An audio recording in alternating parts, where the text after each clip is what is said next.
voilà, bana poto, bana diaspora nyonso, surprise. Surprise, c'est un bonus, cadeau na pesi bino. Boza na bandeko bazaka na njili awa, boza na poto ti. Bandeko na njili bazali traitement na njili, so muta beli kuna, to beli awa na Kinshasa, botinde awa. Na clinique na Mbote. Toyokani kaka, tokopesa compte mo bo numéro mo boye botindi mbongo e na compte na prix assez. Oh, tindela biso mbongo na poto te. Baka mwana ko baka mwakala. Ko kaka na ba mote, aza ba soin, boko tinda kaka mbongo kotoyo ba traiter. Toyokani, eza bonus, eza cadeau, eza la raté maka me changer Kinshasa échanger. Ko la ba téléphone échanger, hein? Allô? Ya. Biso moyen te mama malade, tina mbongo na agence bo te maka mwakala. Yaka dia ko hôpital la, botinda aja ko hôpital kotoyo.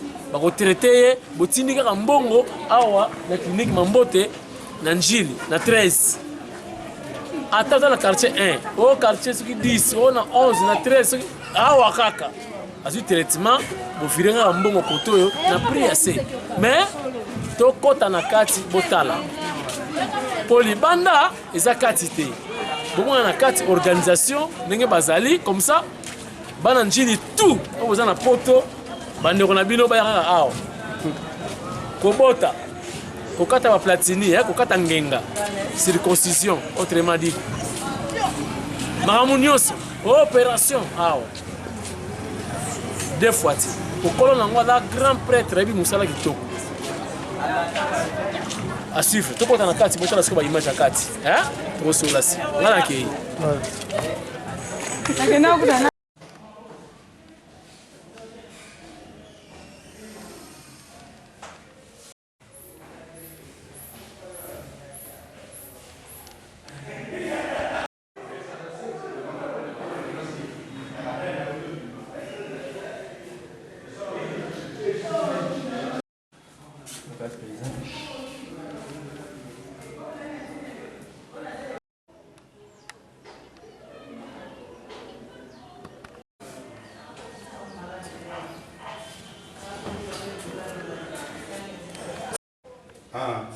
oui, ah bon.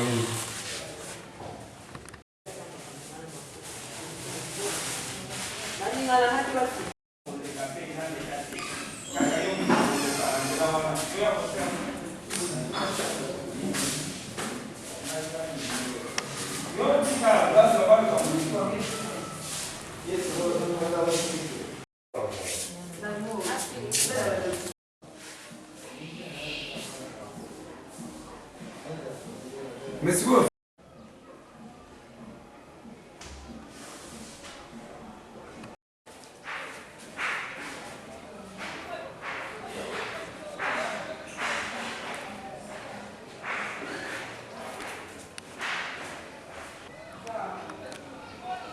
Oui, madame, on doit savoir avec moi. Je prédisais tension artérielle.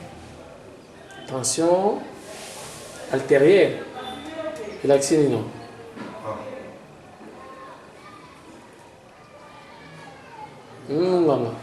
Tu comprends ce terme, et l'accès. Oui. Oui, on a le l'accès de tension artérielle. Tension artérielle, c'est la pression autour de la maquille, quand on a quatre artères. Ah, ok. Ah, c'est ça, vraiment. Tu es dans la clinique Mambote. Na commune Nini. Tu es dans la commune Yangili, dans le quartier 13. Ah, quartier 13. Monsieur, bonjour. Bonjour. C'est depuis quand vous êtes à l'hôpital? Depuis hier, ça a une intervention. Accueil, et puis. Mais sinon ça va. On a opéré la prostate. Donc ils ont eu le bien pourquoi. Il y a un vandi awa, un vandi va utara na tension. Oh, donc on opéré la prostate quand awa. Awa kaka, ils ont eu le bien pourquoi. Ah bon? Mais dans ce moment vous n'avez pas l'air ya mutu va opérer. Mais on y a ce moment on a bazaka ndengwana biso wa système zaka okoti va opérer telemi yo moko ti yo bana mbeta. Donc tinde na zawa na pena kotambola na ki donc ça ne me gêne même pas. Bon. Alors, ceux qui bandeko dans la poto, peut-être dans la bandeko, qui ça awa, on peut hésiter, tu peux comme on a qui non, ah, bah ça va opération pour prostate, message ne peut pas un message particulier. Mais le message n'a pas c'est ça donc pas douter parce que biso toko longa te kuna to ya osbanda o exposer vie na yo. Hein? Na hôtel ma fait. Na hôtel ma fait. Na hôtel c'est pas sima na hôtel ma donc mutako le matin on a voyé pour s'exposer mais on a sa vie non ça la vie parce que la vie c'est quelque chose qui est précieux. Donc il faut pas à la vaille d'ailleurs. Vous allez surtout complexé pour que vous pas poto na akende poto na kende ende oboyina boyino. Tout ça va docteur baza wa ebele. Alors c'est à l'hôpital va aussi ça biso pena donc au monde na mso baza kuna.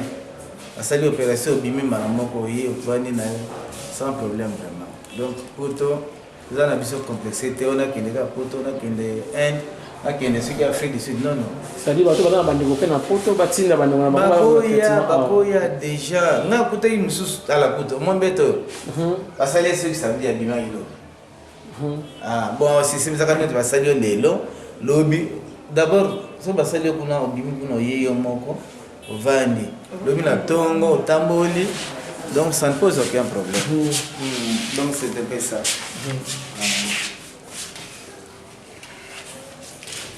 Ok. Merci beaucoup. Ok. Merci. Merci vraiment.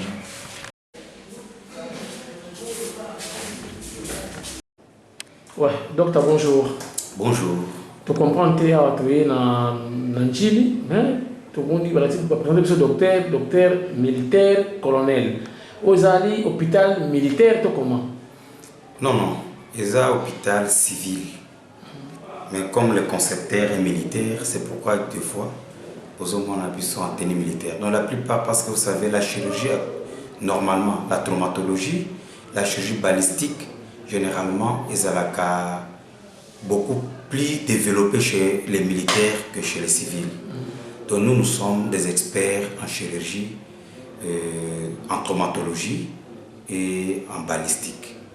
C'est pourquoi au Longwaka, l'hôpital militaire, on met la main forte à Awa, à éviter pour travailler avec eux. Et puis nous avons apporté notre expertise dans la clinique Oyo. C'est pourquoi ça évolue dans ce sens-là. On dit que dans le monde entier, mon colonel, hôpitaux militaires, makasi trop. Si. Est-ce que c'est autorisé? Comment? Non. Le patron Oyo a cédé qui Oyo, le cadre Oyo, a jugé bon travailler avec les militaires. Pourquoi? Parce que quartier Touzali, avec le mouvement actuel, il y a eu beaucoup de cas d'accidents, il y a eu beaucoup de cas, il y a plaie par balle. Et puis à chaque fois, on recourait à l'hôpital Yakan Kokolo. Lui, là, comme c'était un type, là, un concepteur, il a vu que non. Est-ce qu'il y a lieu qu'on puisse travailler en collaboration avec les hôpitaux militaires et les cliniques universitaires? C'est comme ça, il est venu nous voir. Nous avions accepté volontiers de venir parce que c'est pour l'intérêt des malades et de la population. On a accepté venir pour donner notre expertise ici. C'est pourquoi on a décidé, nous sommes là, toute une équipe de chirurgie, dont la chirurgie ici est menée par le militaire. Donc c'est l'hôpital militaire qui descend pour faire l'expertise à ce niveau ici. Oui, mon colonel, si Koyo, parce que l'émission est une émission Internet. Oui. Monde entier. Oui. Peut-être que mon message est Kinshasa parce que comment benga bango, mais ce que vous garantir bango que ceux qui bandent le traitement awa la guéri et service ça vraiment qui te remarquasse message de ce que bango monde entier. Oui, nous allons faire l'expertise à notre niveau. Donc dire qu'ils seront guéris, oui. Donc on va faire le mieux parce que notre objectif ici c'est de faire le maximum possible pour sauver le malade. D'ailleurs, il y a des gens qui appellent déjà au niveau de Angola, ces cas-là, il y a prostate, il y a dénome à prostate, et outil Afrique du Sud. C'est un cas qui était en Afrique du Sud, il a jugé bon venir ici, on a réussi les cas. Je pense que tu l'as vu déjà en mouvement. Il y a vraiment beaucoup de cas qu'on est en train de sauver à partir d'ici, qui viennent de l'étranger. Oyo, bazan étranger, par exemple France, Belgique, au batini bande konabango awa, pour qu'ils soient soignés na biso awa, ils appellent souvent na plus 243 9 91 80 91 80. Je réponds pour la deuxième fois.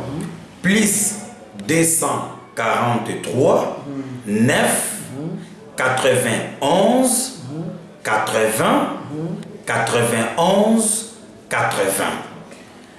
Voilà, et puis un dernier mot pour nous aussi au monde entier. C'est vrai, ils ont un numéro de téléphone, mais vous m'en avez wapi. Oyo balingi ba atteindre biso toza na avenue Kiveta. Avenue Kiveta, quartier 13 na Njili na Kinshasa. Avenue Kiveta numéro 20, quartier 13 Njili, Kinshasa, capitale de la République démocratique du Congo. Alors vous traitez quel genre de maladie? Non, c'est une polyclinique. Les 4 services sont là. Nous avons la pédiatrie avec un spécialiste en pédiatrie. Nous avons la chirurgie avec une équipe de spécialistes en chirurgie, orthopédie, chirurgie abdominale et plastique. Et puis nous avons la médecine interne. Il y a aussi un spécialiste en médecine interne. Et nous avons la gynécologie obstétrique avec 2 spécialistes en gynéco-obstétrique avec une équipe de juniors que nous encadrons ici. Et puis, côté imagerie, nous avons presque tout. Il y a la radiographie que vous allez tirer aussi en bas. Il y a l'échographie, une radiographie moderne, c'est vraiment neuf. L'échographie aussi, c'est moderne. Et nous avons un laboratoire vraiment bien équipé qui est vraiment un laboratoire moderne. Merci docteur, pour la prochainement. Et souhaitez nous la bonne chance pour votre communauté. Et à chaque fois que vous avez besoin de biso, tout ça là, deuxième élément pour Balamboka, pour les banda, baïba peut vous ça va nous on a pas manqué, baïaka na hôpital Nini comment non? Hôpital Mambote. Mais je suis militaire, comme vous me voyez là, je suis colonel, je suis le commandant groupement médical force terrestre. Donc je gère presque le commandant second. Je suis l'adjoint du groupement médical force terrestre. Nous gérons presque tous les hôpitaux militaires de la force terrestre. Et c'est de là qu'on nous a appelés pour faire un coup de pouce dans ce grand hôpital que vous voyez ici. Merci docteur.